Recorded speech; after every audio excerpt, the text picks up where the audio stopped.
Do you pump?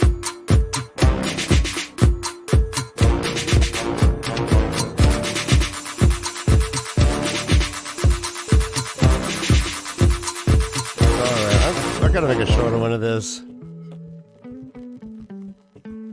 Oh, I'll fix that in post. Fix it in post.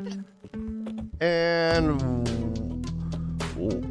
where is this? Welcome to the Tavern Talk. My bad. We are a fully unscripted, improvised talk show based on the big fantasy series Wheel of Time by Robert Jordan. Guys, it's so unscripted I can't get the intro right. Joining me as always is I'm doing the running man. Oh my gosh. All right, give me a dap. Nice. Okay. Give me the give me the Backstreet Boys.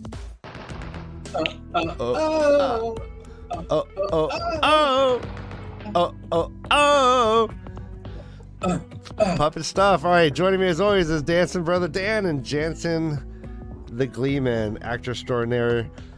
Beth cannot make it today. She had a 12-hour non-stop live stream on her Twitch channel. If you have not supported her yet, get over there. What are you doing? You could have been hanging out with her for 12 hours. 12 hours with Beth. But yeah, so I believe she's recuperating and hopefully just diving into a pile of gold like Scrooge McDuck, Dan. Hopefully she just raked it in. I'm hoping so. All right, well, speaking of raking it in, speaking of luck, we're going to be talking about Matt and his luck. Let's open the tavern door.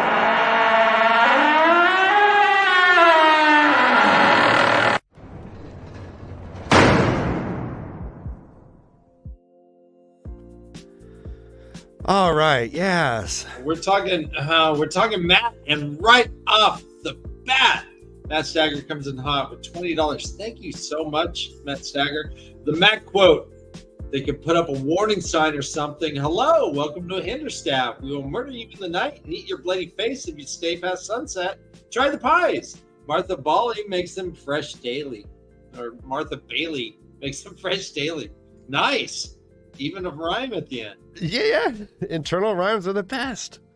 Matt Stagger, would you stop it with being so cool? Would you just stop it with being so cool? Would you? No, Dan, he's role modeling what everyone in chat should be doing. Yeah, everyone should be like Matt. If they could be like Matt, they want to be like Matt. Hi, Jansen. Hey. You look good. I think we got all the technical bugs figured out. We're gonna have a smooth sail. So. We're smooth sailing. We're gonna manifest it. So. Yeah, let's hope so. Nothing like three men on a screen talk about manifesting. We're gonna manifest. Manifest? Nice. Okay, so we have been blessed. Our chat, our supporters are the best in the business, and we reached out to Noman Garden specifically, who has blessed us with a panoply of quotes all around Matt's luck. And then that's going to be a great way to structure the show. We're actually going to read the quotes together. We're going to count to three and all start. Blessed. Yeah, and we're going to read it together and then and discuss. Yeah, Noam is the bestest.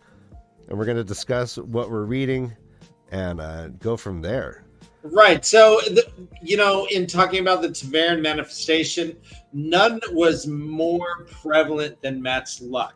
We know that Rand influenced things. We know that Perrin probably influenced things. But Matt was right at the table where he's throwing dice, and it's right there. His Tavern nature is expressed through the dice and through his luck. So, yeah, we were going to go through chronologically. Noma Garden was very kind to give us quotes that we're going to talk through. And we're going to talk about Matt as he realizes the luck, as he kind of sees it going and how he works through it. Brother Dan, already I'm going to start controversy with Please. you. Specifically, I'm calling you out. Oh? It is not nearly decided whether the luck is based on Tavern. In fact, there's a quote that might directly contradict that, so I can't wait to get to that. But this is not decided. Pretend I'm on a bed and my legs are like scissors behind me. I'm just like, go on. Okay, yeah. like Now we're every getting juicy, like huh? every like TikTok woman. All right. So to me, this is what it is. But you go ahead. So yeah, we'll go through this thing. Jansen, what do you think, real quick, on this subject about Taverin versus Luck? Excuse me. So, I do have one thing to say. Well, I have a lot to say, as always, but here's one thing that I was thinking about. We never saw Rand or Piran toss the dice. So, we don't know what effect that would have had. We do, however, know that if a coin was flipped around Rand, that he did alter the effects of it. So, and when they were both together, they always did. So we don't know whether or not that Taverin effect was a sole thing. I like to think of Matt, Piran, and Rand as anomalies, that the pattern shows. I think that they were, how would you say it, like, not just Taverin, but like Viren put it, like they were like Taverin on steroids. So is that a direct quote? No, that's Just not kidding. a direct quote. That's not a direct quote. But Wadaholic makes a good point that Rand did spin a coin and that stayed on. So there was staying on his side, right? Yeah. See, I think it's Tavernus, but I guess there's quotes that differ. But man, Well, I that's mean, what I thought. I respect. All right, well, let's we have our first poll. Let me fix it. I got so excited. Yeah. Poll. Oh. Yeah. All right, we have our first poll of the evening. What is Matt's luck related to Varen? As I do that and talk amongst yourselves, I do have my belief is that if anything, Matt's Taverin led him to the events that gave him his luck. Right? Like Taverin knew he needed his luck, so it just kind of like pushed him towards whatever was the starting point of the luck, which is highly debated on Reddit. We don't know how Matt's luck was before we see him. We don't hear that he was a lucky kid. We don't hear that, Matt always wins these things, back in the Two Rivers. So we assume that this did manifest a little bit later on, probably right around the time that Perrin's Wolf Eyes started going, maybe? I mean, I don't know, but Perrin's Wolf Eyes started in, what was that, in right before Listen to the Wind, so was that chapter 8 of Eye of the World or chapter 9? And during that time, when Perrin's Wolf Eyes started manifesting, he was with Egwene and Elias. And Matt had the dagger at the time. So okay. So that is unlucky. All right. Yes, I'll give you that. And the dagger, we don't know what effect the dagger had on them. See, I like to think that in the Wheel of Time, it wasn't just one thing for a lot of people with what they manifested and what they did and why. Like even with Rand, I think that there was so many things layered on top of each other that gave him his quote-unquote powers or made him different than the average guy.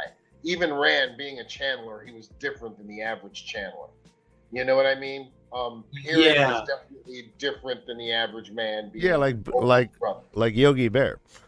And I think Matt also was a different type of person, because if you remember, before anything happened physically to Matt, or with the power, with the dagger, with anything, he was already quoting and saying things from the past that most people wouldn't say. And it was extremely strong in him, so strong that even Tom Maryland said he had never seen the like. He had heard of things, but he had never seen anything like this. When Matt would start saying things, and that was before anything happened. But it's kind of like. Okay, go ahead. Oh no, I'm sorry. Yeah, I just like it's like if I ever get in a fight, which is so rare, I speak fluent Esperanza. Yep. Yep. So what we're looking at is this luck either then came from the blood of Manetheren singing, the dagger, or Tavernus. And I think obviously out of those three choices, it's got to be Tavernus, right? I think that's part of it. I think that that's definitely part of it. I mean, Matt thought when his luck really started blaring, because it came in pulses and waves. The night he left Tarvalin, he was it called the first toss? Wasn't that the name of the chapter? He started saying to himself, "What's going on? Like, I got to get out of here. Like this shouldn't be." So much that even the sea folk guy that was gambling with him started just betting on Matt. So we do have the chat is kind of going off here. So they're saying it's after Matt's healing. He had a full healing. When Matt was healed from the dagger, his luck started manifesting. I think it manifested before that. Callie says it started in Tarvalon. Uber Spearmint says Matt falling over the bridge. Much luck. Yep. And hello, Elfwitch. It's nice to see you. Or luck much. Luck much? Luck much. No, but if you remember, in the Great Hunt, even Matt told Loyal that. Well, Matt said to Rand and Loyal, I seem to have a lot of good luck with the dice. He was winning in Faldara. He was winning still in Faldara before he ever went. So I think that they slowly, the progression of all three of the Taverin, and I think it started small and kept getting bigger and bigger and bigger. Christian rapper. How many things rhyme with Jesus? All kinds of things. But Jesus. Please us? Okay, so I think this ties smoothly into our first quote. Let's get this spoiler alert off. Let's get this banner off. And can I what? Oh, nothing. Oh, we're going back to the first. All right, here's our first slide of the day. This is the two-parter. Jance, you want to take over for this first one? He only meant to gamble an hour or so before finding a ship, just long enough to add a few coins to his purse, but he won. He had always won more than he lost, as far as he could remember, and there had been times with Huron and Shinar when 6 or 8 tosses in a row won for him. Tonight, every toss won. Every toss. Keep going. From the look some of the men gave him, he was glad he had left his own dice in his pouch. Those looks made him decide to move on. With surprise, he realized that he had nearly 30 silver marks in his purse now, but he had not won so much from any one man that they would not all be glad to see it go. So, and this is from pull it back up, Ryan. This is from the Dragon Reborn, chapter 30, the first toss. First toss. All right. Maybe the first toss is actually the first manifestation of this luck. But he says that he's won more than lost generally. But he just said that he would win 6 or 8 times in Shinar. Where, so he's saying that. Well, we've all had good runs in Vegas. Doesn't mean we're That's true. blessed by the creator. Well, I mean, but I don't think. I mean, these details have to be meaningful. I believe so too. Right. So, and that might go more towards Dan's argument of Taveran nature, because we can assume that they've been Taveran for a while, but like to argue with Jansen though that there's something special, innate about Matt, Perrin, and Rand. This could be some super lost hidden talent that Perrin and his wolf brother, that's right, isn't that one of the talents that are before, maybe even before the Age of Legends? Is really good luck. Well, there's other talents too. We have the Doomseers, like men, who that talent that's we have very, very sniffing, rare. sniffing. We have sniffers. Yeah, another extremely, extremely rare talent. And So what are any other talents? Elfwich says that cognitive bias was how I read those first wins. Tarvalon was where the pattern really worked into his gambling nature. Nice. Ooh, that's a cool one. All right, so these first set of slides and passages all come from this same chapter. Dan, you want to take over this one? Sure. Quote, he won again, and it was as if a fever gripped him. He won every throw. From tavern to inn to tavern he went, never staying long enough to anger anyone with the amount of his winnings, and he still won every toss. He exchanged silver for gold with a money changer. He played at crowns and fives and maiden's ruin. He played games with 5 dice and with 4 and 3 and even only 2. He played games he did not even know before he squatted in the circle or took a place at the table, and he won. Somewhere during the night, the dark sailor, Rob, he had said his name was, staggered away exhausted but with a full purse. He had decided to put his wagers on Matt. Matt visited another money changer, or perhaps 2. The fever seemed to cloud his brain as badly as his memories of the past were clouded, and made his way to another game, winning. He played games he did not know before he squatted. Oh, no, that's it. All right, winning. The Dragon Reborn, chapter 30, first toss. No, this is three of 3. This is the last one. I just. Oh no, okay. That's right. My bad. All right, so and then the next one, I'll read this one. Uh-huh. He knew he was lucky. He can remember always being lucky, but somehow his memories from Emmons Field did not show him as lucky as he had been since leaving. Certainly he had gotten away with a great deal, but he could remember also being caught in pranks he had been sure would succeed. His mother had always seemed to know that he was up to, and naive, able to see through whatever defenses he put up. But it was not just since leaving the Two Rivers that he had become lucky. The luck had come once he took the dagger from Shadar Logoth.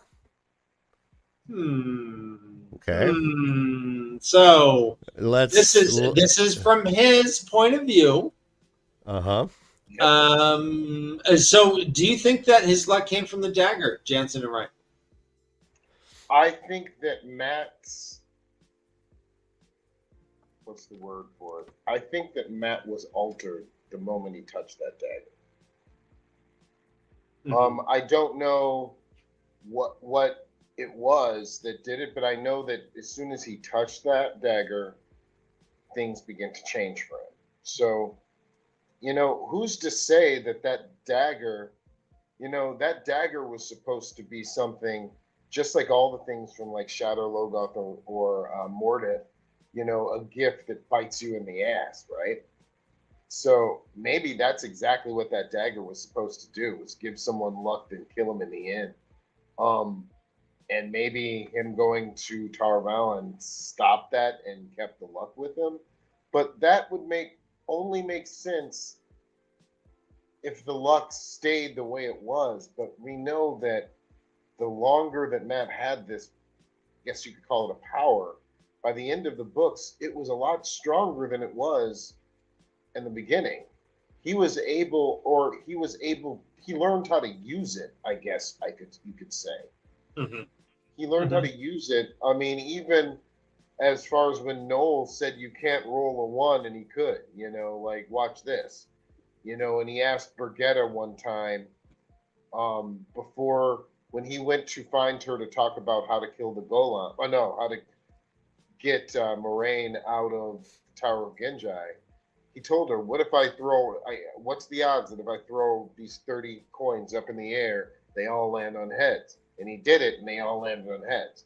Either he learned how to use it, or just basically whatever he said was going to happen, So, I mean, he showed a lot of different ways that he could use his power. Yeah, Elfwich, this wasn't a poisoning of the mind. This was a complete changing of chance.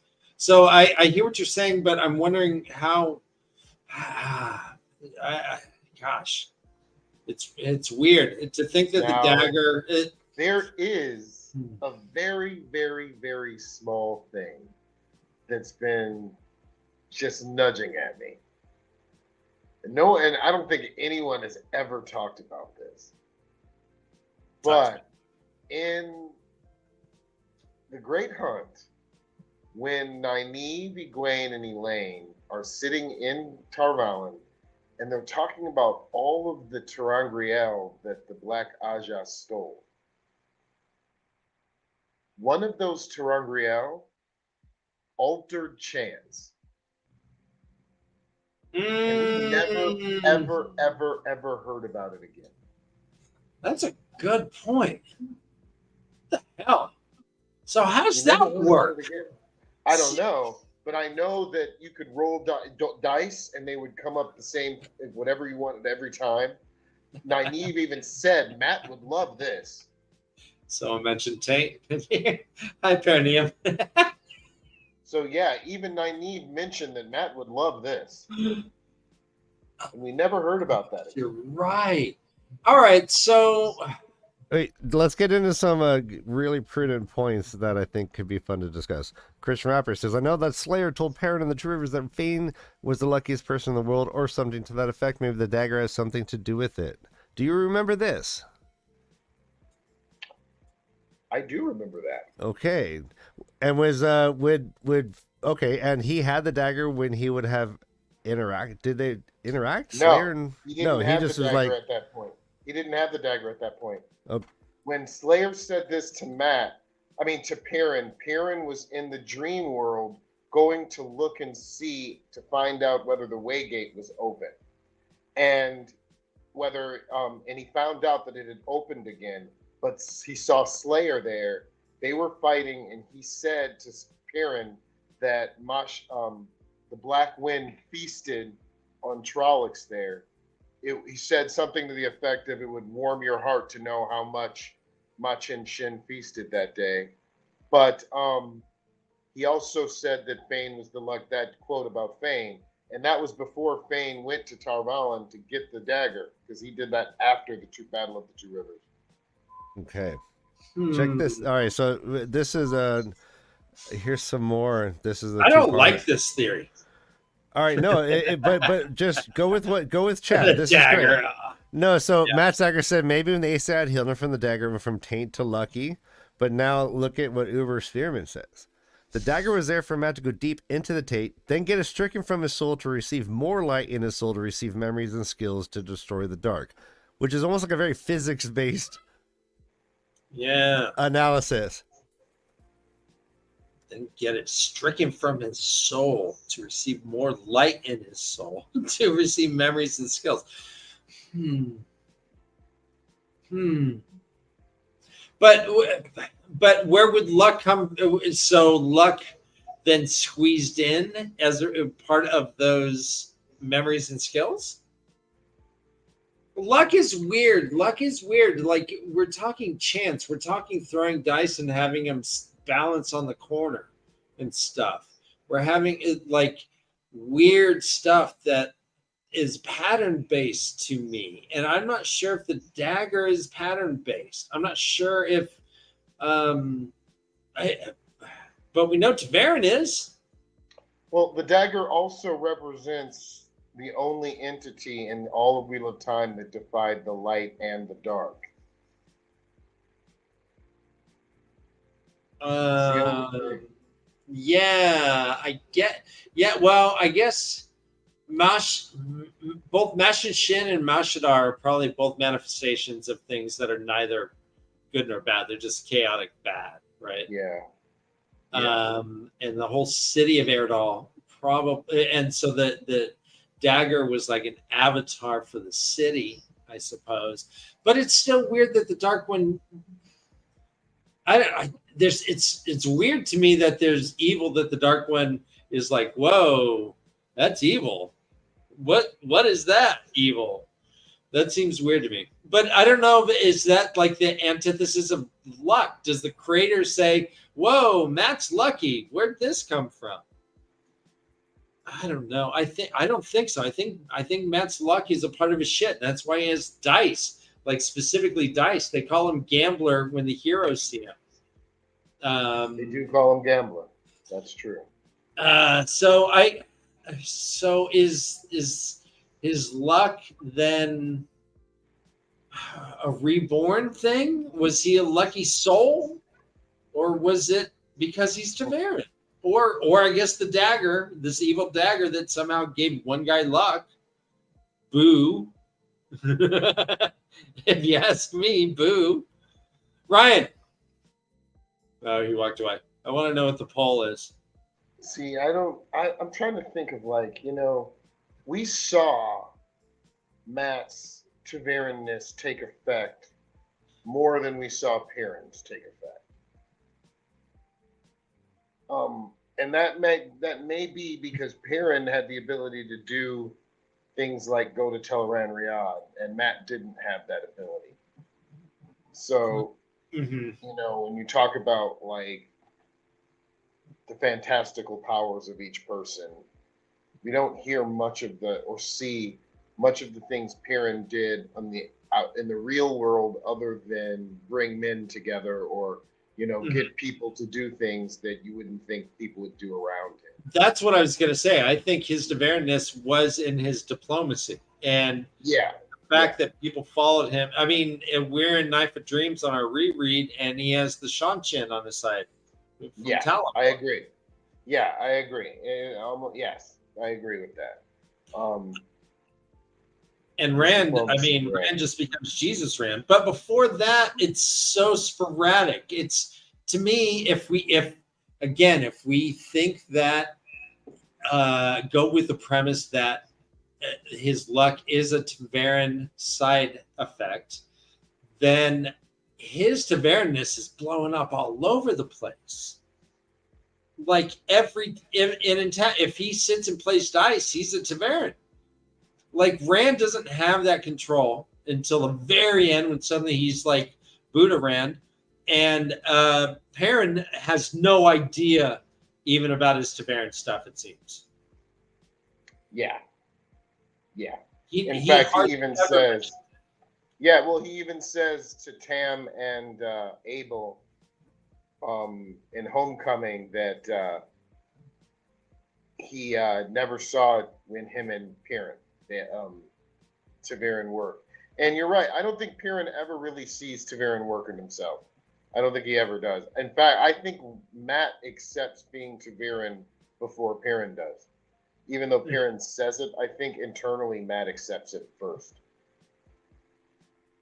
I agree with you. Ryan will be back as soon as he can. He had a little issue to deal with. So I don't have quotes to come, but let's talk about, like, the rattling of dice in his head. Yeah, no, I definitely think that is a power given to him by the pattern. And this is why I think that Rand, Matt, and Perrin were anomalies and that they were special, because I don't think anyone else had that kind of, like, spider sense, if you will, or something like that, Perrin had something like that with the windows that he could see in Teleran Riyadh. And that was also something only Perrin could do. Like... Oh, yeah. Well, could Egwene do it? The windows? Could Egwene do the windows? I don't think she did the windows. I think she did. She was a dreamer. I think she dreamed a lot. She dreamed a lot of stuff. I mean, she talked about that a lot. But I don't think she saw the windows. And what was even more interesting, maybe Elias could see them. We never delved into that in the books. But Hopper couldn't see the windows. Right. Hopper couldn't even see Brigitta. Right. He's like, who are you talking to, young bull? And that makes a lot of sense, because in a weird way, Gadal Kane didn't really acknowledge some of them. Like, it was weird people either. It was weird. It was very strange. But Hopper could talk to Perrin, and so could Brigitta. Yeah, so like I said, I think that those three were special. Interesting. They could just simply do things that other people couldn't do. You know, you bring up a good point with Elias. Did Elias have all the power? Could Elias smell emotions like Perrin, do you It think? it was shown that Elias could at least go into the dream and turn into a wolf and talk to Perrin. We know he could do that. So you He's got to long too. assume that, and we know that Gnome could do that. So Mm-hmm. we got to believe that the Wolf brothers all had similar powers. And not that being said, if Gnome and Elias could do that, then they could walk into the dream probably in the flesh if Piran taught them how. That makes me ask: was Slayer a potential wolf brother? It's possible. Maybe him or Luke were. That's Or possible. Luke, right? Oh fuck! You Because who remember, else and is Luke, granted these powers, right? yeah, Luke left Camelin 2 years before Tigraine did. Um, because Gitara told him to. She was the counselor to Mordrelaine, who was Tigraine's father, obviously. I mean, mother, the queen. And yeah, so he could have been. I mean, you gotta think that that bloodline, that Ishara bloodline, has a lot. I mean, has a whole lot to do with the entire history Mm-hmm. for 3,000, at least 3,000 years. I mean, Slayer's doing stuff that no one can do. Was this Yeah, but he was also granted from the granted dark? that. Was it Yeah, granted from the dark one? because he merged with Luke. Luke and what's Isam, they merged together, Mhm. and they definitely were unique. They could do something that no one else could do Yeah, until Aaron figured out how to do it. yeah.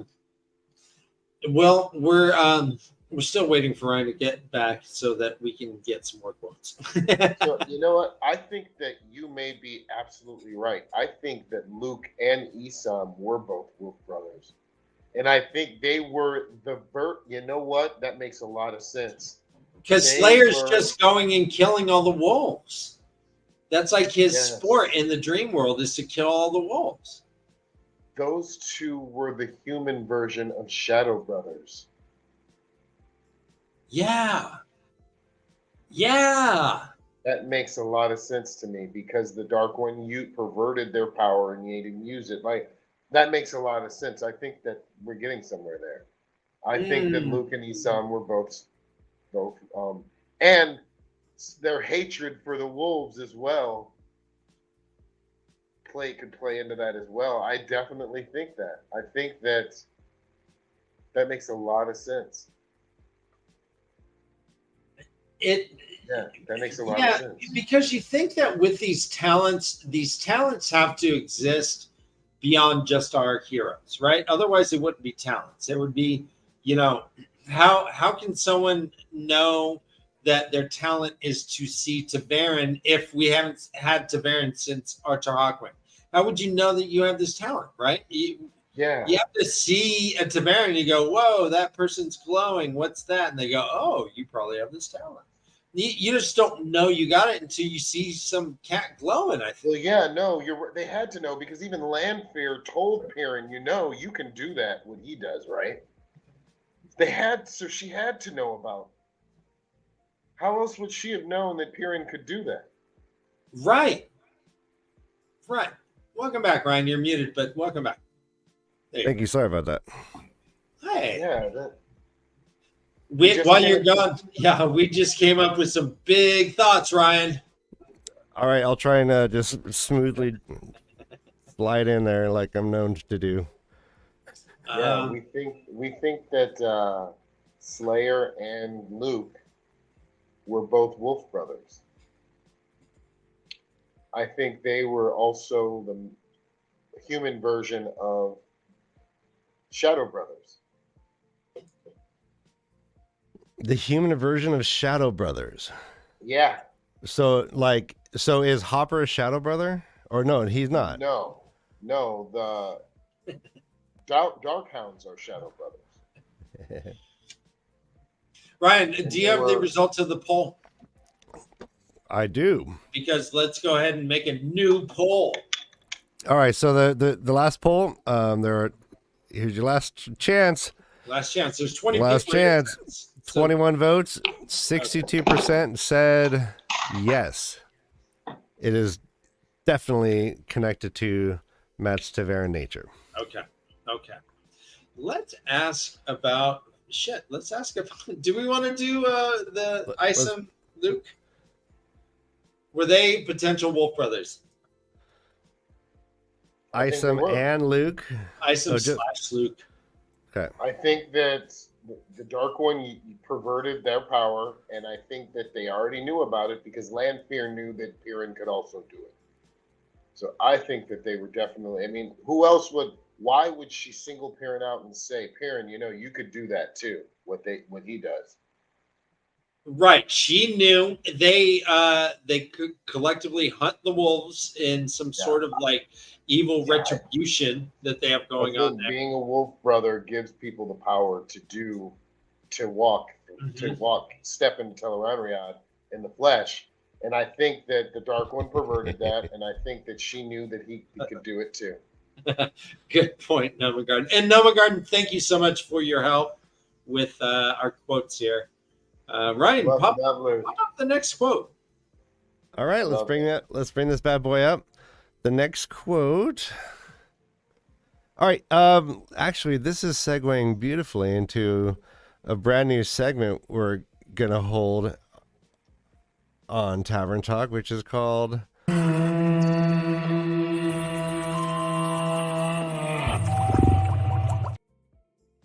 all right, this is the Great Stump.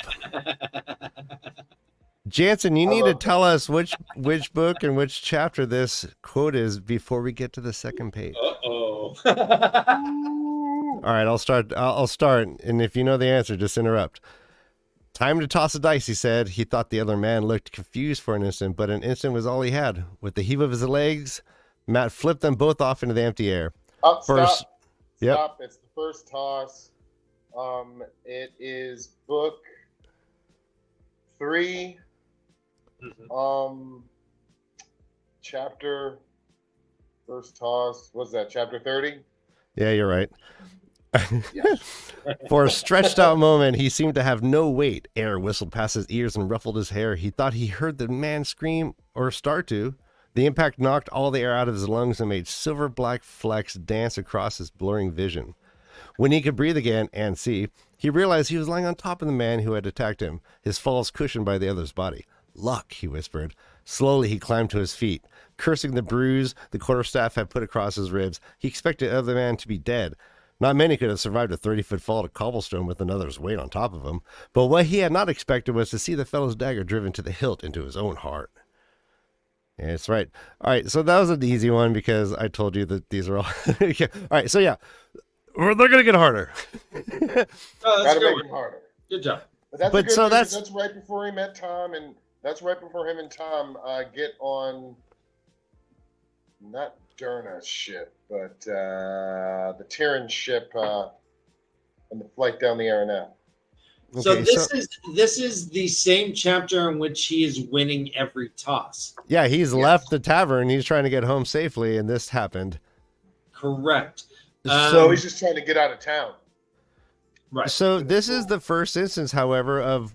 Well, is this the first instance? This is the first instance I can remember of him using the luck outside of like literal gambling, right? This is him saying time to roll the dice. Yeah. Every time he says that, that's a gambling moment. Absolutely. Yeah. So let's talk about how that functions. If he doesn't say that, is he toast? I don't think so. Because remember, he also says at one point he starts to realize it's randomness that is what makes his luck work. And he realizes that, I think a few chapters later, right after he meets the wise woman in Tyr. he realizes that, that's when at her house, when he realized that they had just passed it, and he says randomness. That's the key, randomness. And he just starts looking at things randomly. He realized when he passed some ships or some taverns, even when he landed in Tyr on that rainy night before he saw Komar, I think his name was, looking for the girls. But is this luck or Tavernness? I mean, all right. Let me ask a question that Ryan and I have talked about before, where Matt fights Gawain and Galad in the training yard for the Warders.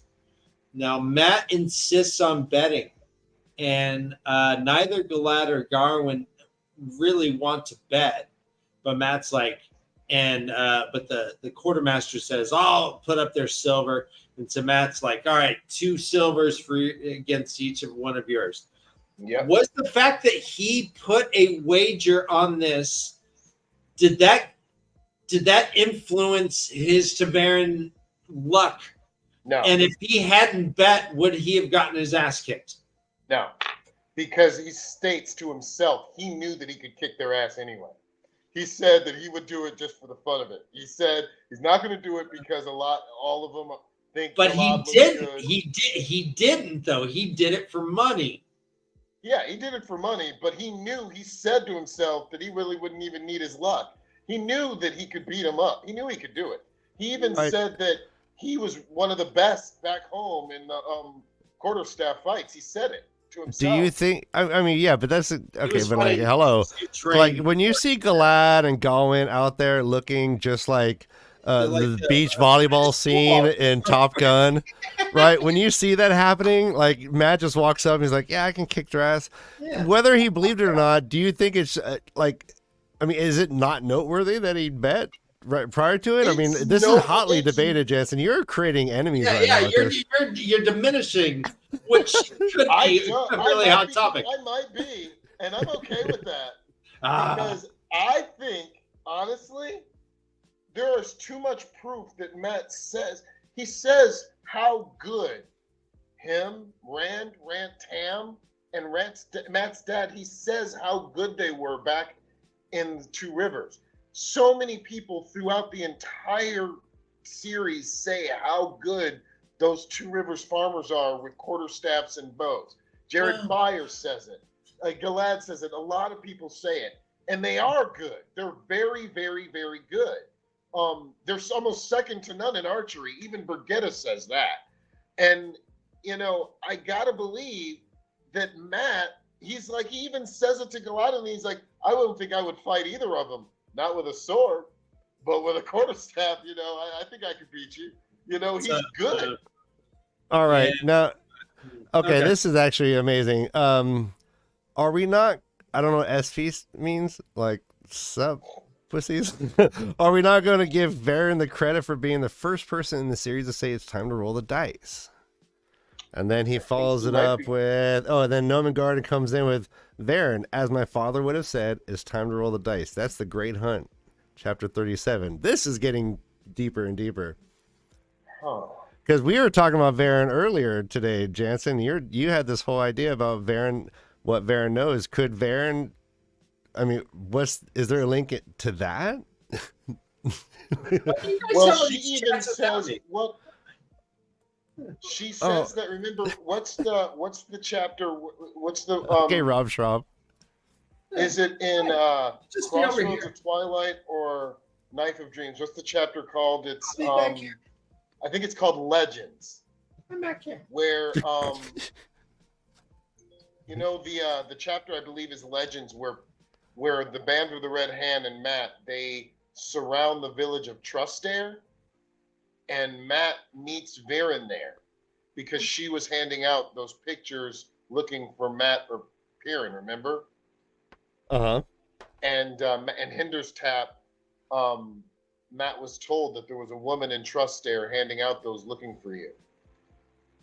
And she tells Matt that, not only she tells Matt that if not for Randolph Thor, you'd be the greatest Taveran, strongest Taveran in history. And she says that to him, but then she also says, And Matt's like, what are you talking about? And she's like, what do you mean? Care to go dicing? Yes. So she mentions the dice to him there. But was it the first awesome. time that we heard toss the dice?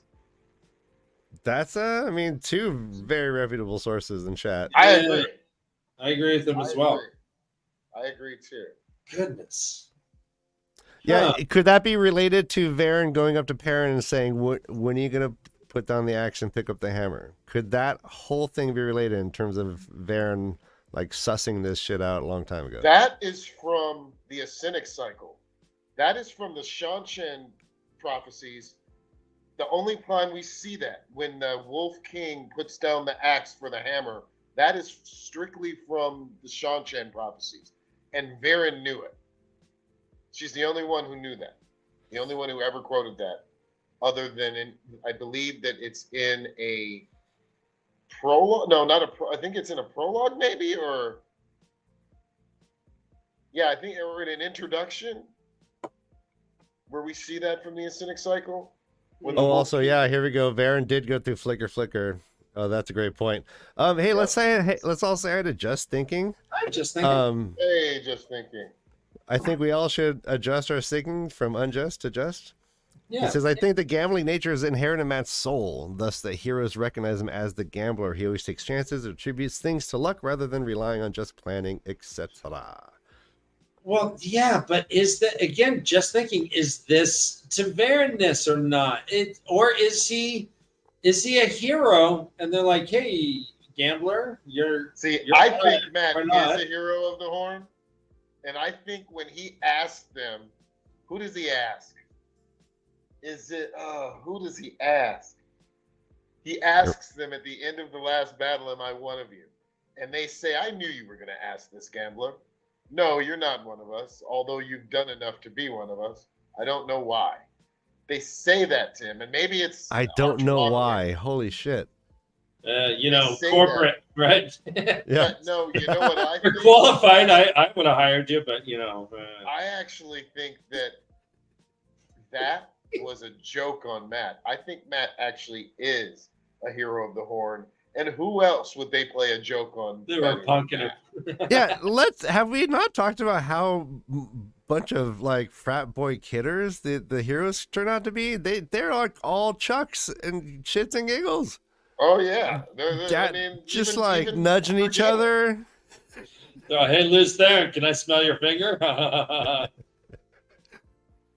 And no, I mean they I think Matt is one of them, and I think that our friends at Jordan Studios think the same thing. Obviously. Yeah. Ryan, let's throw another quote. Let's get back to luck. All right. I'll read it. Here you go. Quote. He reached for the dice, but Matt scooped them up ahead of him. Komar glared, but let him have the cup. If both tosses were the same, they would throw again until one man won.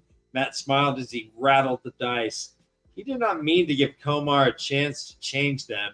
If they threw the same toss 3 or 4 times in a row, exactly the same every time, even those defenders would listen. The whole common room would see. They would have to back his word. He spilled the dice onto the tabletop. They bounced oddly. He felt something shifting. It was as if his luck had gone wild. The room seemed to be writhing around him, tugging at all the dice with threads. For some reason, he wanted to look at the door, but he kept his eyes on the dice. They came to rest. 5 crowns. Komar's eyes looked ready to pop out of his head. You lose, Matt said softly. If his luck was into this extent, perhaps it was time to push it. A voice in the back of his head told him to think, but he was too tired to listen. I think your luck is about used up, Komar. If you've charmed those girls, it's all gone. I've not even found, Komar began, still staring at the dice, then jerked his head up. His face had gone white. How do you know my name? He had not found them yet. Luck, sweet luck, stay with me. Unquote. All right. It's from the Dragon Reborn, chapter 49. What's going on in that? Give us context to that, Jansen. So I think that before he said the luck, it started happening. But see, this also adds weight to my theory. So he started feeling it change. He felt reality change here. And this isn't the only time in the series where Matt's luck made loaded dice go different. You know, it happened when he's right before he killed the Golem too. The guy's dice were loaded to go always do twos or something, and they came up the Dark One's eyes or something like that. But like, I think him, like I said, him, Piran and Rand, they are special. They have like a lot. They don't just have one power. You know, they have a lot of powers that are put together in one being. Yeah. Yeah. With a steady heaping of True River stubbornness. Yeah, because it's not just the luck that happens and then he manifests. He also feels it. So it's not like it might be a random thing, but he also knows when it's happening and knows when. Right. And not only that, he knows how to use it at the end. You know, Jansen, he says he felt his luck go wild. Yeah. What does that mean? Like, what does that mean? I don't even know what that means. So they're saying that he has another sense. Sixth sense. Yeah. You know, that's a power. So it's like he has this sixth sense. You know, Matt has six senses, and one of them is a lucky power. There's a character from Marvel, he used to be an X-Men, called Longshot, that has similar abilities. His power is just straight luck. So I mean, isn't that a D&D attribute? Longshot? Luck. That I don't I think it used to be. I don't know how much luck you. It's definitely it's Dark Souls. Go ahead and answer that, please. Yeah, Dark Souls, definitely luck is an attribute. Okay, so let's take forward. Jansen, take a stab at this bad boy. Matt felt his scalp prickle. My luck can't be this good, but he would not bet a copper on two other women with True Rever's accents just happening to be in tier. 3 girls, young women, named Egwene and Nynaeve and Elaine. That one has hair like the sun and blue eyes. She frowned at him. Those were not the names they gave, she said slowly, yet I suspect they did not give me their true names. But they had their reasons, I thought. One of them was pretty girl with bright blue eyes and red gold hair and to her shoulders. She described Nynaeve with her hair braid and her waist, and Egwene with her big dark eyes and ready smile too. Keep going. 3 pretty women as different from one another as they could be. I see they are the ones you know, she finished. I'm sorry, boy. Why are you sorry? I have been trying to find them for days. Light, I walked right past this place the first night. Right past them. I wanted random.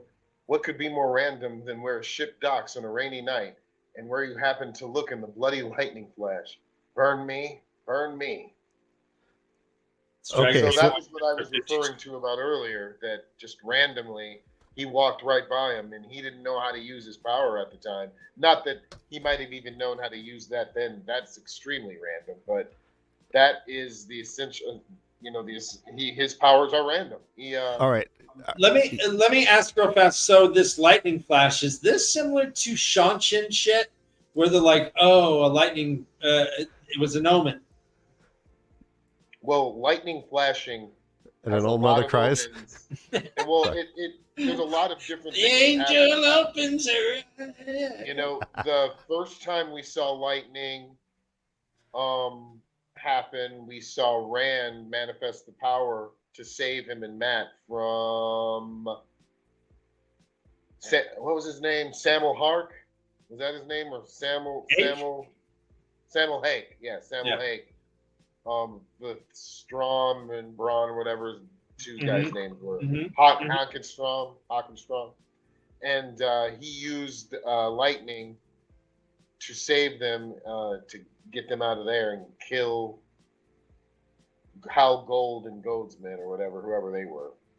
So that was, it meant something. So yeah, I mean, we saw lightning a few more times when it does have a meaning usually when we see lightning. I want to think that there was lightning when who was it? Was it when the girl tried to stab Matt when Rand was sick? That was Millie Skane. Skane. And tried to stab him with the dagger that had smoke. Lightning burst them out of the. Oh my God! Here's a fucking thought. Matt and Rand were trapped in that inn with dark friends pounding on the door, and lightning crashes. The angel opens her eyes. Well, Rand did that though, right? No, but what if? What if it was Matt? The angel opens it. What if it was Matt? But what if it wasn't Rand? I mean, what if it's a combo like Matt and Rand? Like, anyway, so here's a thought I want to explore with you guys. This passage we just read. Thank you. Hey, Uber Spearmint, you want a job? All right. So this passage we just read, it has the feel. This is why it's so confusing whether it's Ta'Veren or Luck, and this is where I'm feeling Brother Dan right now. He is claiming that it was his luck that helped him find the girls. That, again, being a POV instance, could be a misinterpretation, and this could be entirely Ta'Veren. But what if Ta'Verenness is a luck stat that is granted and degranted by the pattern, and Matt just has that stat higher than anybody? I hear what you're saying, Ryan. To me, I think that it varies. I think with a parent, it gives him charisma where he normally doesn't have it. I think with Rand, it gives him charisma.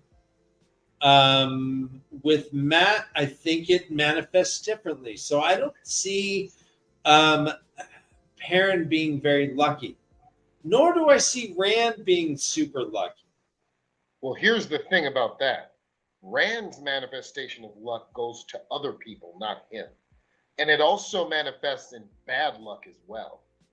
Like, good luck if a 4-year-old falls off 3 stories and doesn't get hurt, but then bad luck if, like, who was it, Tell Nothing from Time, the saddle maker, I believe, or the saddle maker, Tell Nothing, trips over his own shoelace and breaks his neck to die.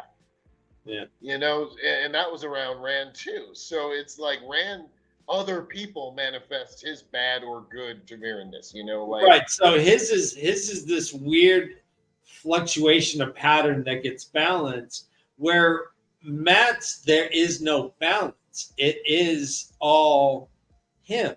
And in fact, he loses when he needs to lose. So he was remember, he says that to Min. I learned how to lose a long time ago. He says that.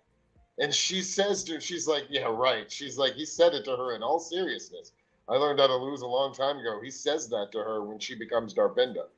Mm. Well, he was gambling. He took Tuon and Lucia they wanted to go to a shithole. They're like, take us to a dive bar. And hell in Matrim. Hell in Matrim, yeah. And so she's like, there's not even a fight here. What's going on? But he does go and gamble, and he starts winning, and he's like, fuck, if I win this next one, there's going to be an issue. And he lost, and he said, yeah, that was probably the luckiest throw I had all night. Yes, and that was right before Tuon said, it seems you're not lucky at big things, only small things. And then he says, that's not true, Precious. I consider that one of the luckiest throws I've ever made. You guys are giving away the ending. You guys are tipping away. No, we got those quotes covered up. But yeah, I love you guys' memory. This whole instance, though, going back, this last quote very much reminds me of the discussions we've had about how the hell did like Loyal leave the steading just to find himself in the exact room to meet up with Rand? Like those long term events that coalesce exactly how they need to, we've yet to really understand. Like we call it, that's when we start talking about determinism and what have you. But yeah, so I think this whole thing of him thinking this is luck is just actual Taverin. Also, we need to look at it like Moraine would look at it, because I don't think we're looking at this, and they're also literally threads and a pattern. Right. Right. So, you know what I mean? They're threads in the pattern. So those threads still attach and have to be woven. So that entire journey Loyal took from being in the steading and wondering was the threading of his pattern, to meet Rand. And so, yes, Taverin do alter those threads. Yeah. I love it. Okay. Yeah, and to that point, Jansen, so Elaine was talking about how she was pregnant, and she was like, oh, fuck, I blame Rand, but I didn't take that tea, that like... Heartleaf tea. But, man, there's no way Heartleaf tea would have stopped Rand's sperm. There's no way. Taverin's sperm is pattern sperm. Pattern sperm gets the egg regardless, right? She couldn't have prevented that. Could she have prevented that pregnancy? Do you think? I don't think so. I think that was predetermined. This is right. What do you think? Do you think? I think this is fairness. This is luck. And those two babies are going to be very. I mean, we also know now. We also know because of her pregnancy. We know those babies are going to be born extremely healthy and strong, just like Min says. And that has a lot to do with the caressing of the child that was done. And that made me think when that happened, now we also know why so many Aiel are born so sturdy, so strong, so hardy. They are all been caressed. Is it okay? So that is every Aiel woman gets the caress. Caressing of the baby. And so the outcome is that just made that baby hale and hearty. I thought that outcome was still like dubious at best. Like, what are they doing in there? Keep this in mind. Rand might have also been caressed too. With the magical ultrasound? How? She was pregnant before Jonduin left to get Laenor. Even Amy says it to Rand that it was forbidden for a pregnant woman to go with the maidens or on a raid, but Jonduin could never ever say no to Shail, so he let her go anyway. She was already pregnant, so very, very possible that she was already caressed. So Rand was probably caressed. There's a good chance Rand was caressed. You might be getting an Australian beatdown. He just like straight to the point. No, she wasn't. No, she wasn't what? I don't know what he's talking about. You're absolutely wrong. I'm right. No, it said, didn't Min see the kids before they're pregnant? No, she was. Oh, maybe they're unrelated. She was definitely pregnant before she left, without question. She was definitely pregnant. Amy says it. It was forbidden for that to happen, but Jonduin could forbid her nothing, so he let her go. Okay, so now we're getting, I think this is in haiku format. Jansen, 4 years. Pregnant in 3rd year. That's 557, right? 4 years of what? 575? I don't know. 4 years before, or not before. I don't know. Just Ben, just explain in a paragraph. I don't understand this Morse code. I'm going to tell you. Okay, so I'm going to give you guys. Okay, so what's the chapter? The chapter is it's he who comes with the dawn. That's the chapter where Rand asks Stannis about his mother. Are you saying the 4 years that Ariel were in Carian? Kyrian. Carian, yeah. Kyrian. That's it. Pronounce it. And that she was pregnant in the 3rd year. I don't know. Go to the chapter, He Who Comes with the Dawn. Amy says pregnant women were not allowed to go on raids, but Jonduin could forbid her nothing. Well, it doesn't mean that. But that doesn't mean that she left the 3 Fault Lands pregnant. It means that she got pregnant in the camp, and it wasn't supposed to go on raids. I mean, soldiers fuck. I guess that's a way you can look at it, but I don't know. Yeah. It says that. Okay. Lively debate. Red snow. Oh, no. All right, I'm going to read this next one. All right. Quote. All right, also, Jansen, interrupt me if you have the chapter and verse. Matt hesitated, pretending to think, then sighed and tossed another coin toward the pile. As the silver crown bounced end over end, he suddenly felt luck grow from trickles to a flood. All right, there you go again, Dan. What the hell is that? What is that? It sounds amazing. Every ping of silver against wooden tabletop rang clear in his head. He could have called face or sigil and known how the coin would land on any bounce, just as he knew what his next card would have been before. And I know what it is. Okay, I know what it is. I know what it is. I know what it is. It is at the beginning of Fires of Heaven. Matt is about to throw a dagger at a wooden board. Carloman, and he's doing it blindfolded, I believe, and it's right before he meets Melindra. And Carloman says to Matt, "Sometime again, Matt Cauthon, sometime, someday," which made it to a never. What's the chapter? The chapter. But he mentions a card here, so he's throwing knives instead? Yeah, no, he's throwing a dagger, not a card or flip. Okay. Well, there's 3, so go ahead.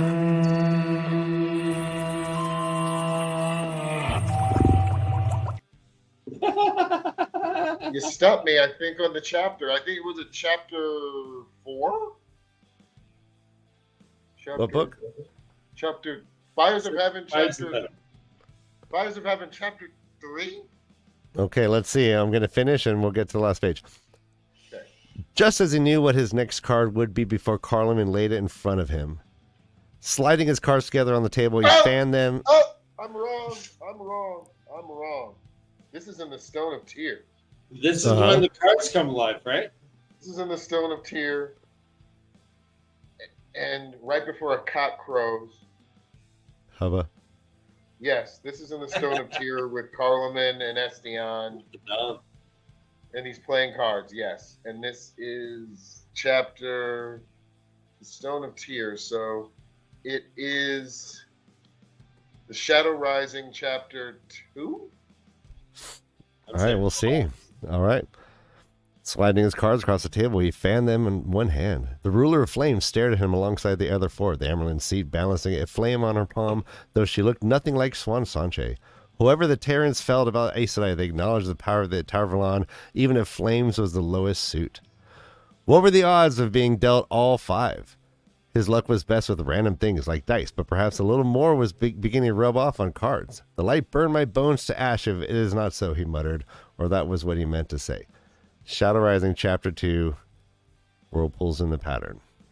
I think you said very early in Shadow Rising, right? I did say Shadow Rising, but I might have said 3 or 4. Yeah, you said 3 or 4. I did. Not bad. Not bad. Yeah, not bad. But All also, right, the reason I said that is because you said Carloman. It's not so. There's always a dude with a C that he gambles with, because when it was Corman, the Aiel named Corman that he did the daggers with. I thought it was prologue as well, so I would have gotten home. All right, let's go to the next one. You want to take this, Dan? Sure.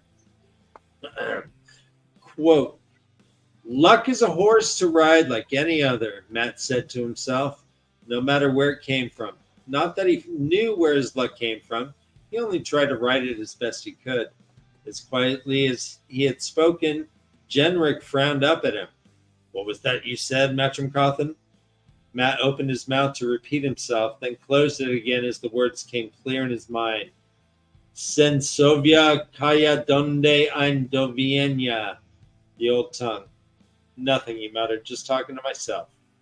Fires of Heaven, Chapter 3, Pale Shadows. That was right after, I believe, what I was talking about when he was blindfolded with Corman. Sensovia kaya donde ein dovienia. All right, I'm back. Luck is a horse to ride like any other. Said that because a wagon driver said the Dark One's own luck, Matt. He's a fuck you. Okay, so Matt actually has a really good reason to get defensive over this phrase. Yeah, he doesn't want to feel like he's touched by the Dark One. Yeah, I mean, truth hurts. Okay. I mean, but yeah, isn't like truth hurts? Like, I mean, I think he himself thinks it's from the dagger, from his own POV. He's like, I got the luck when I picked up the dagger. Right. Yeah. So when people say it, whether they're right or wrong, it's like it just harmonizes with this like self-doubt, for sure. Yeah. It's like breaking a mirror and suddenly you have super bad luck, and people are like, "Oh, break a mirror, 7 years bad luck." You're like, "No." I just thought of something else too. I think that Tavernness and luck are separate. Okay. I think that because in the end of the books, I believe it's Rand or Perrin who says to themselves, I don't believe that they're Tavernan anymore. And even though they're not Tavernan anymore, Perrin could still use his powers. You know, he could still walk into the Wolf Dream if he wanted to, and all those things. So if that's not taken away, I don't think Matt's powers or his memories are taken away just because the last battle's over. And if it's possible, they might not be Taveran anymore, but they still can do those things that no one else can do. That's a good point. Yeah, like if he's not needed to be Taveran, like the pattern doesn't need him to be, then is he no longer lucky? And I imagine no. I think he would still be lucky. Yeah, I think he's still lucky. I think he can still knows all the memories. He's still a fantastic general because those holes were filled by the Elfin, and you know they're not going to take those away. All right, I got to interrupt this regularly scheduled broadcast. Bella!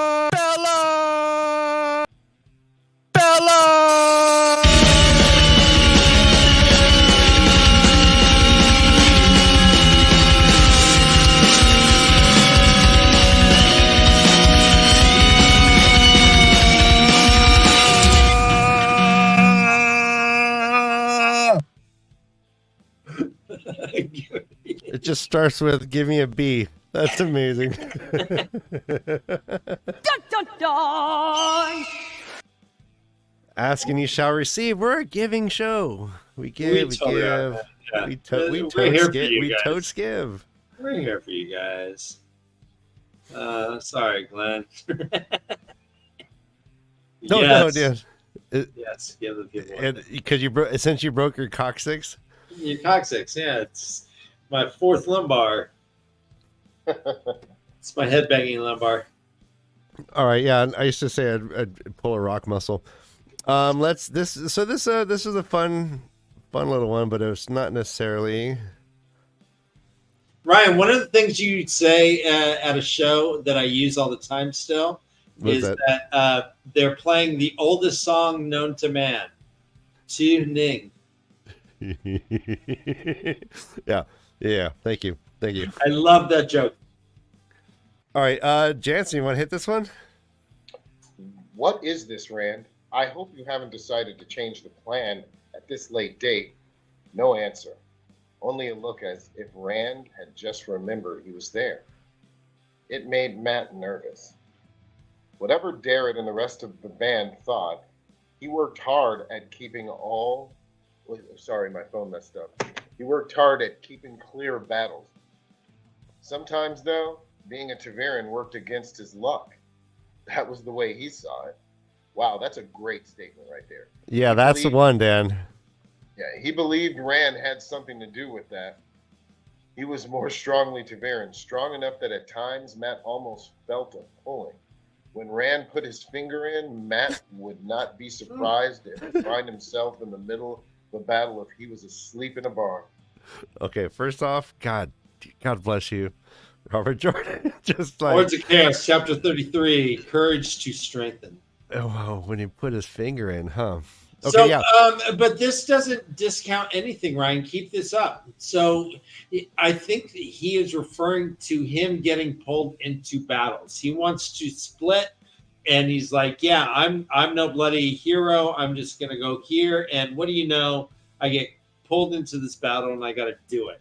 So that's where he says, sometimes though being Taveran worked against his luck. That's the way he saw it. He's not talking about gambling or anything like that. He's talking about the fact that he has to be in battles. He has to work. I know, but like he also had to get the girls. I mean, so is Taveran in service to Rand? Or is it like again? It's the pattern, and he is just one of. He is, albeit a strong one. He is just one of the threads, and I think that statement right there, that whole line, that goes along with everything that Moraine says to him. Matt, remember to follow the pattern. When you try to fight against it, it brings you back usually roughly, and that is exactly like what Matt does all the time. He could all things could go a lot easier for him, but Matt never. He's stubborn, and he wants to run away, but the pattern pulls him back every time, and usually roughly. And that's basically that statement right there. Of course he doesn't want to fight, but the pattern's going to knock him back into it anyway. Like, do you think, like, if, let's say, I don't know, like, okay, so Taveran is, like, I guess the end game is just to get to the last battle, right? So, and then events are happening. Some of them are really negative, and you think, well, if there's like, if you're trying to get this guy a last battle and Taveran's able to do X, Y, Z, why is he allowing, fucking Rand's arm to get blown off? Maybe though, he needed to get his arm blown off. Maybe though, he needed to go through all the bad things to, fortify himself in some whatever stupid army way or whatever, and then all of a sudden like be able to do it. You know what I'm saying? Like we can't necessarily just think of it all as like a positive thing. Like as long as you survive, I guess basically what I'm saying is whatever doesn't kill you makes you stronger. Sorry. Okay.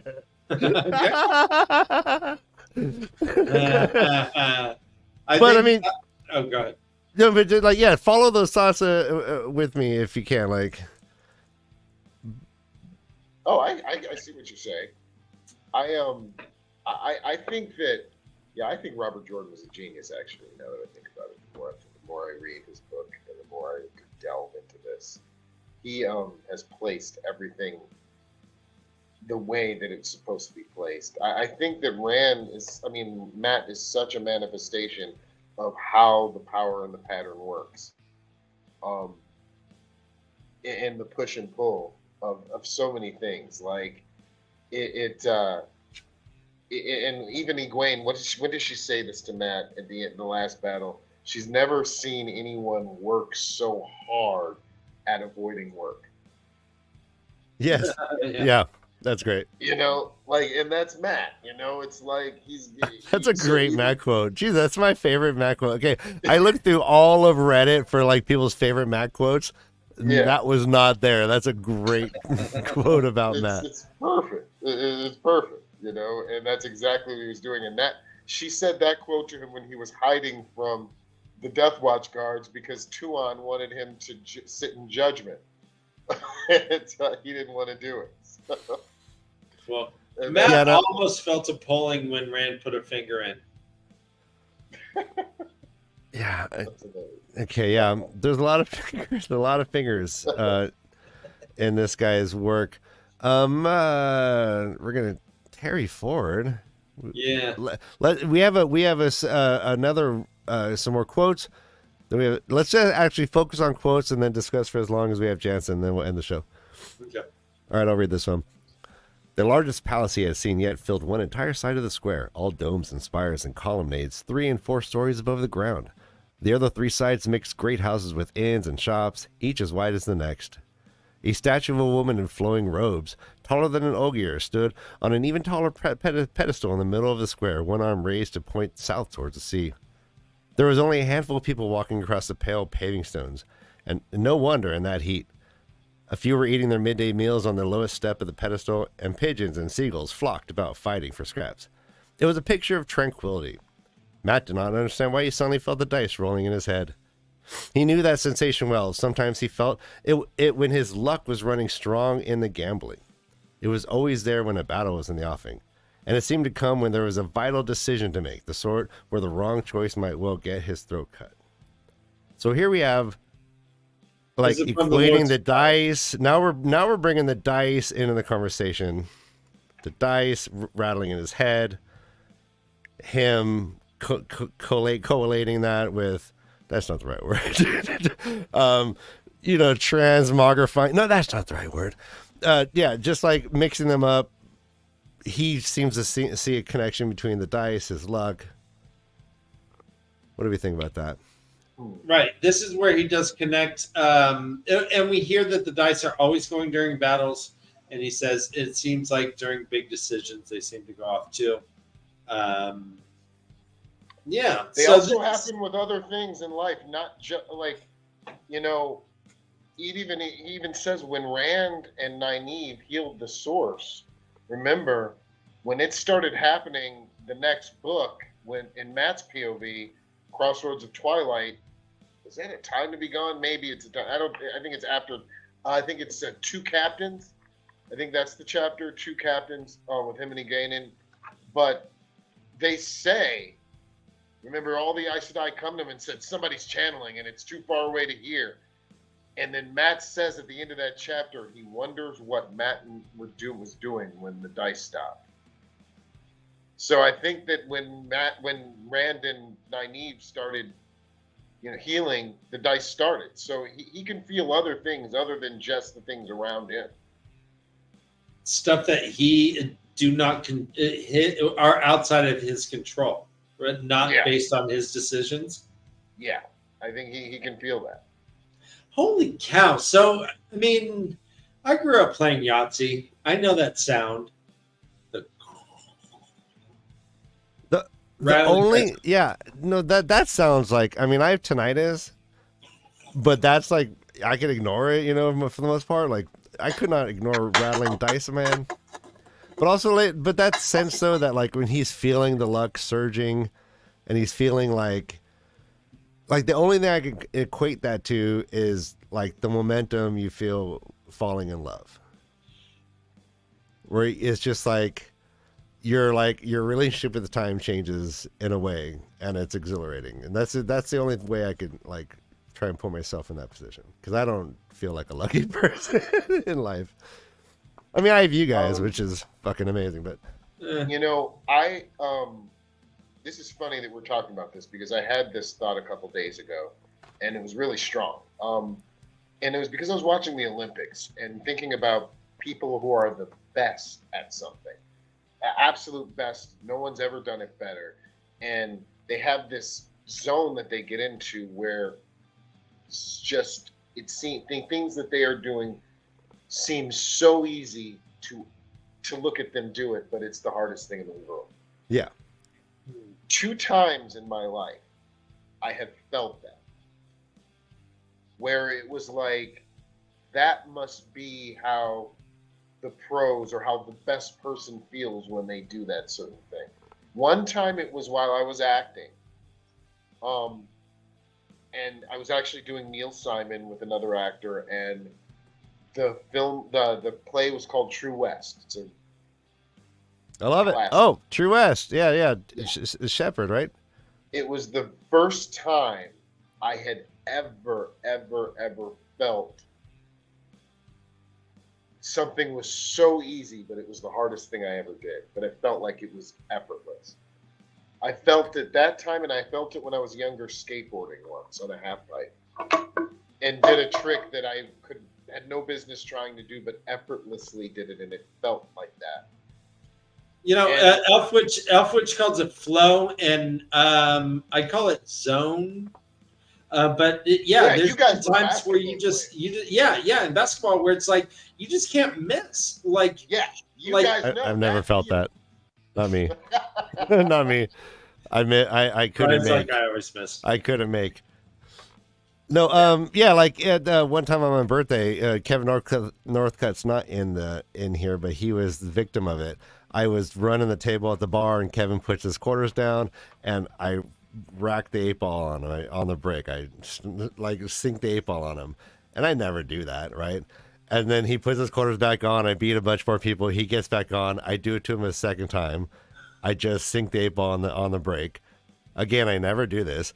And then he puts his quarters in, I go 3 or 4 more players, and then he gets back, and I do it a third time in a row on my birthday. I've never seen it happen. Yeah. Like, this is like unbelievable, and I'm just, please believe me. I'm Kevin, like Ryan's Talonbor. It's like I'm just like here because of his charisma and talent. It's like it's like I'm just here worshiping. I thought you're more Aram. Aaron. You're my Aram, just silently waiting to kill for me. Fuck off! All right, let's get back to these. Dan, do you have a flow state story just so we can give everyone their humble? I did play sports for a bit, and that you do. When people say, "Yeah, you're cold" or "you're hot," it's really weird because you're doing the same thing, but sometimes it works super well, and sometimes it doesn't work at all. It's a weird thing, and it seems like Matt gets on the flow streak with gambling like a lot, where he's just like feeling it, like literally blowing on his hands because they're like, "Oh, I'm hot."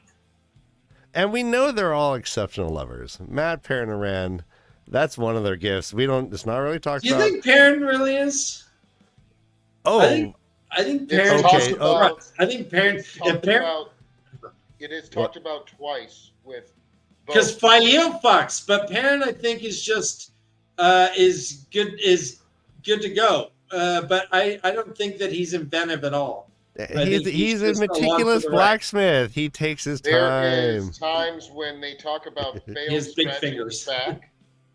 Yeah, because she's a vixen. There are times when Tylan talks about Matt. If that is what Taviran is all about, then you must be very lucky.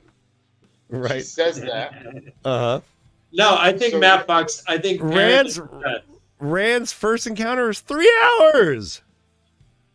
3 hours in the igloo with Rand. He was a virgin. Perrin is all doggy. He's like, "Don't look at me." That's not okay. I knew you were gonna go there. Don't look at me. I think he makes you look like a dog when they're. Stop looking at me. All right, stop it, Dan. All right. Let's go. Oh no, let's move on. Stop looking at me. Don't. Alphas don't like eye contact, Ryan. All right, who wants this one?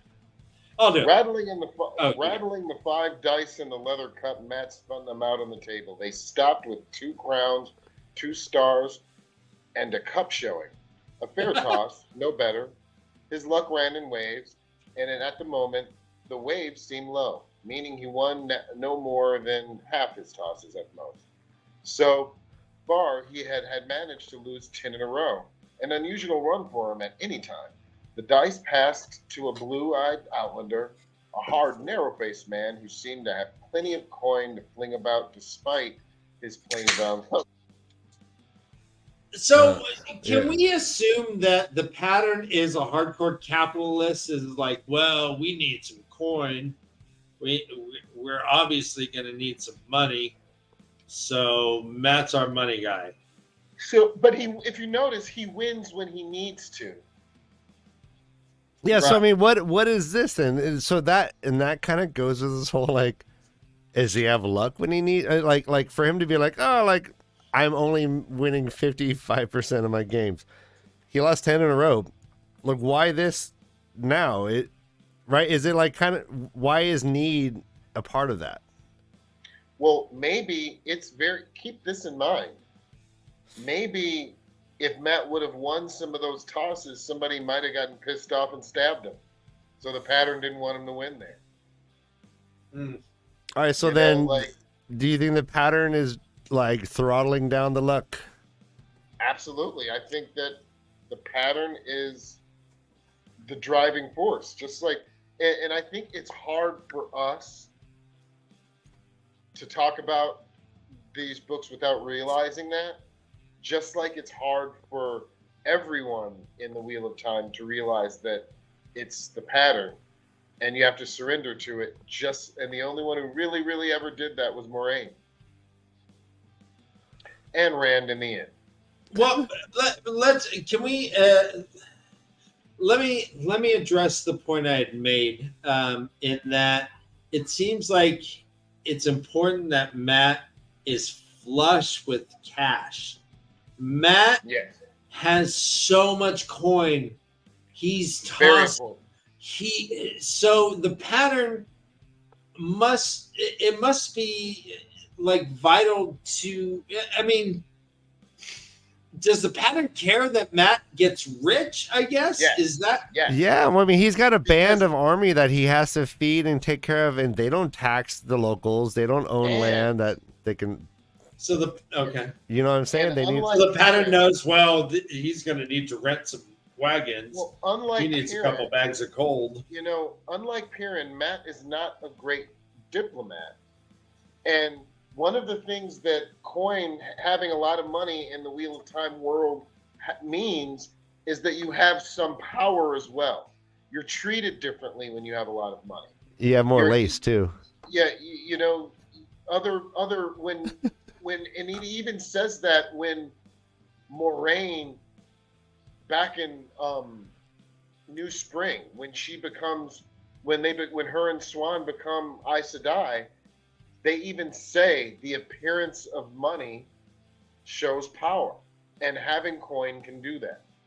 You know, like they say that, you know, like, so having money in the Wheel of Time for Matt means that he can do a lot of things that normal people couldn't do, especially the one thing that he likes about having money more than anything else. And I quote, having coin isn't about, like, the best thing about having coin isn't about what you can buy, it's that you can pay other people to do the work.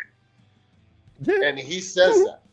So that is one of the huge things for Matt. Yep. Matt's not going to walk around slaving around in a barn. Matt's going to have somebody doing it for him. So he can sit on his They're like, you better go pitch your tent. And he's like, pitch, please.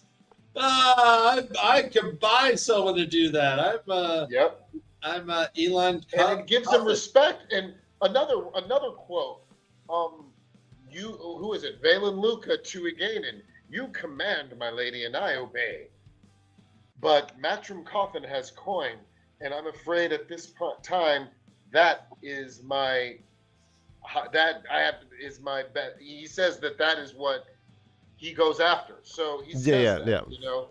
He says so when Matt buys the Razor horse, and the original price is 10 crowns gold, he gets it to 5 crowns gold, 5 crowns silver, and some coppers, and he's kind of being an asshole, right? I mean, because this guy. Well, he has to dicker with Torque Fearnam, you know. That's what. I mean, does he? He can get money. He has like an ATM called dicing.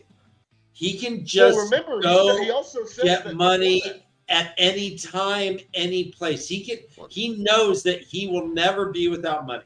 No, but he's and yet he's kind of stingy, and he like dickers. Well, he doesn't want to get, but he doesn't want to get. He's not a fool. I don't know. He says to him, he says, but when Torque Fearnam says 10 crowns gold, Matt says to himself, so much for a bargain, jeez. And then he says to him, I could get He also says, now I could get a Tyrion horse, Tyrion stock for 10 crowns gold. Not the best mine, but still Tyrion stock. Now that means that Tyrion horses cost more than that, right? They cost more than 10 crowns gold. Not the best, Right. the best ones at least. So, and then he says to him, I'll give you 10 crowns in silver. And then Torqueminem laughs, and then they start the dickering. So, Right. Right. Yeah, to me, though, that's like, I don't know, that's like Trump walking up and say, hey, this hot dog's $4. He's like, I'll give you 2. And you're like, well, all right, how about 3? Well, so the hot dog's $4, man. The horse was worth 10 crowns. Brother Dan, man. He's a true river stubborn folk.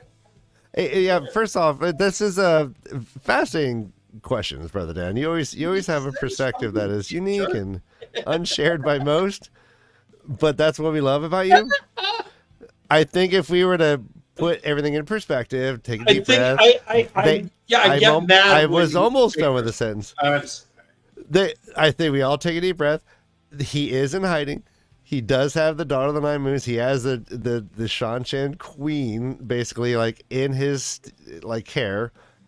Like the idea of him just running around gambling does not seem like the best time to be doing that. And I don't think we actually see him gambling during these times with. We do actually, because he takes Tuan in solution to the. Which is why sometimes he loses.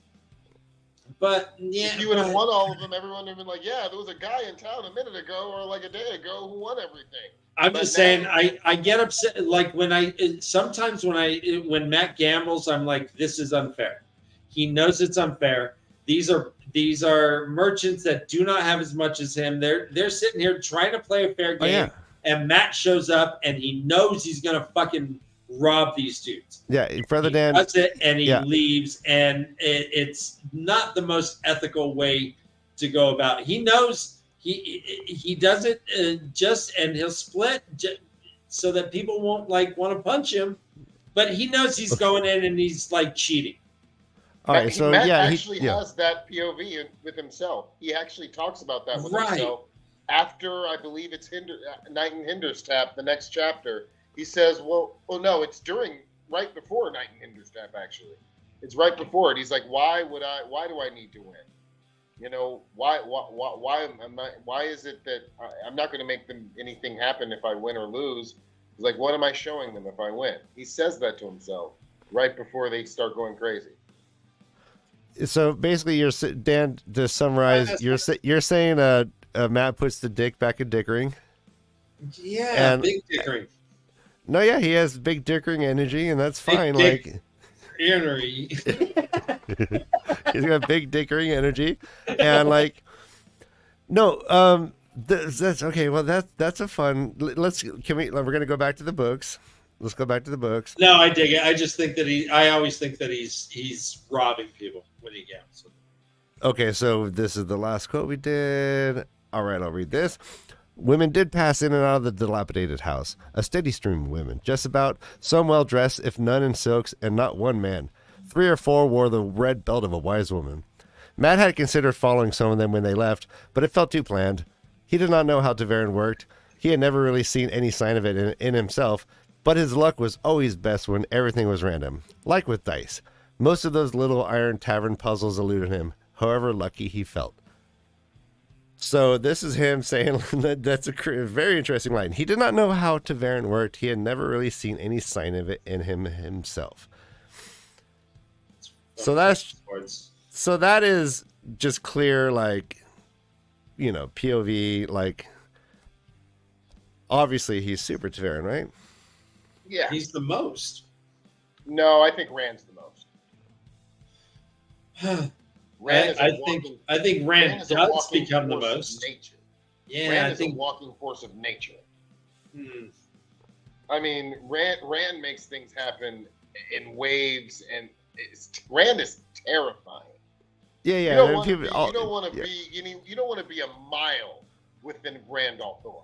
Well, then why aren't the maidens ever affected by him? Why aren't They are. They're not. They treat it. No, they They don't fall off buildings randomly. They don't fall off buildings. They don't start marrying each other and do. No, that's a very good point, Brother Dan. Holy shit. Okay, that's a very good point. Surrounded by maidens, and they're all normal.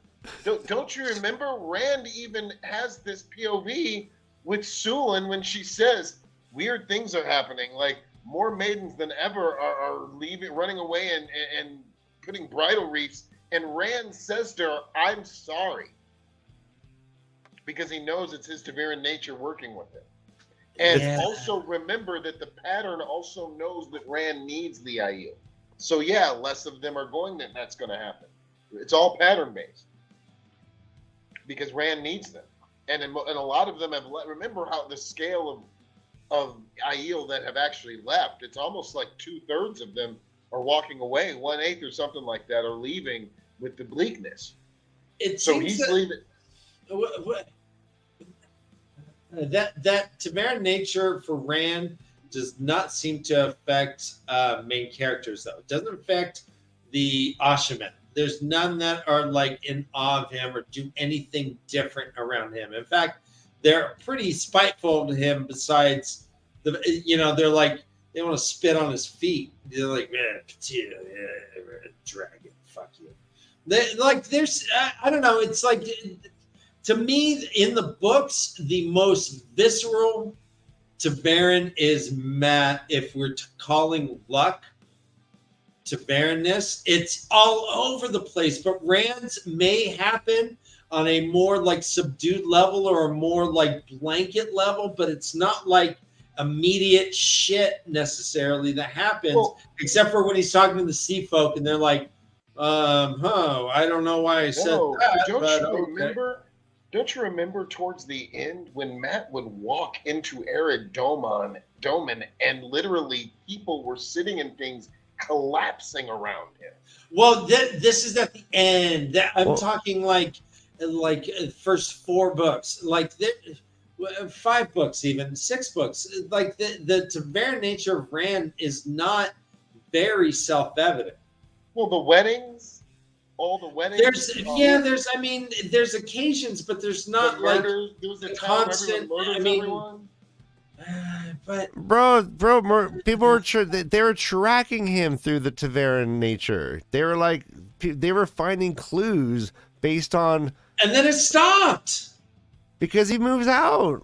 Well, it's like a sonogram, like just magic concentric circles outside of his core. Matt's lucking the fuck out of things, and I don't see Rand Taveraning the fuck out of anything. Rand is just like proving himself by being dragon. People are like, "You're not him." Okay, fine, you're him. They're not Taveran. I'm gonna go marry. I don't know. Jesus Christ, Misama just like he fights in the sky. And Misama like starts worshiping him. I would too, Ryan. Taveran or not, if I saw Jesus fighting in the sky, I would become Christian. All right, these are good points. I would. I agree. Anyways. Thinking about it, yeah, hell yeah, it's right there. That's okay. Okay, no, I don't know. So the chat has determined, or at least it voted that. Luck is a manifestation of Taveranness. What would Rand's manifestation be of Taveranness? Like, what? Everybody who comes and helps him, everybody he meets, everyone who fortuitously joins his band, it's all around around Rand. Like, what about this perspective? What about this perspective? So we're saying that Rand's not lucky, right? We're talking about a guy who, although is a powerful guy and has this potential. Thanks. At the beginning of these books, there were 13 people walking the earth who were like nuclear weapons wanting to kill him, and he managed to survive that. That's pretty lucky. Yeah. Oh, that's yeah. Yeah, he found it. Tam Althor found him through little baby Taveran. He was born in the snow on a mountain with a dead mom. Yeah, that's pretty lucky to survive that. I think she's still alive. I think she's not dead. she's dead. Oh She no! did, Oh yeah! baby. Oh yeah! She did. She did. She did, baby. She did. No! You don't see the body. This is the Game of Thrones rules. You don't see a body. You do. Quote. You just see blood. Nope, you just see blood. No body. Quote. We've gone through this so many times. I don't want to relitigate. I don't believe we see a body. I think we just see blood and a baby. Doesn't she say lady was lying there dead? I don't believe so. But let's Baby we got a couple more quotes. Hey, this is a fun poem. Fortune rides like the sun on high, with the fox that makes the ravens fly. Luck his soul, the lightning his eye. He snatches the moons from out of the sky. Here we go with the lightning again. I love that.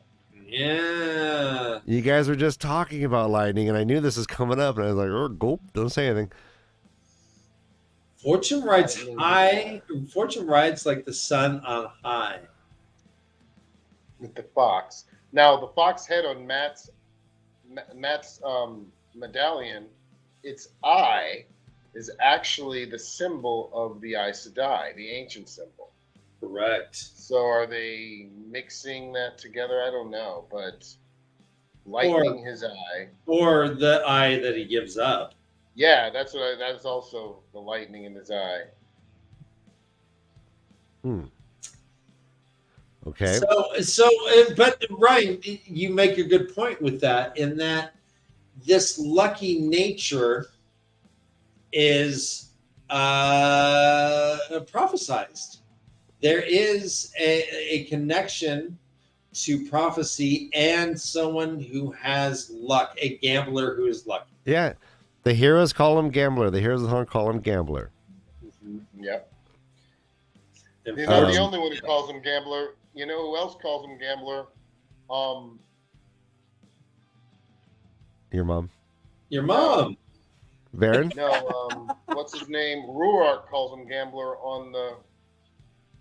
while he's climbing up the Stone of Tyr. Everyone calls him gambler. Yeah, everyone calls Matt gambler.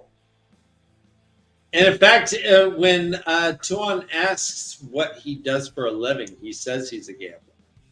And then she says, "My father was a gambler too. He died because of losing a bad bet."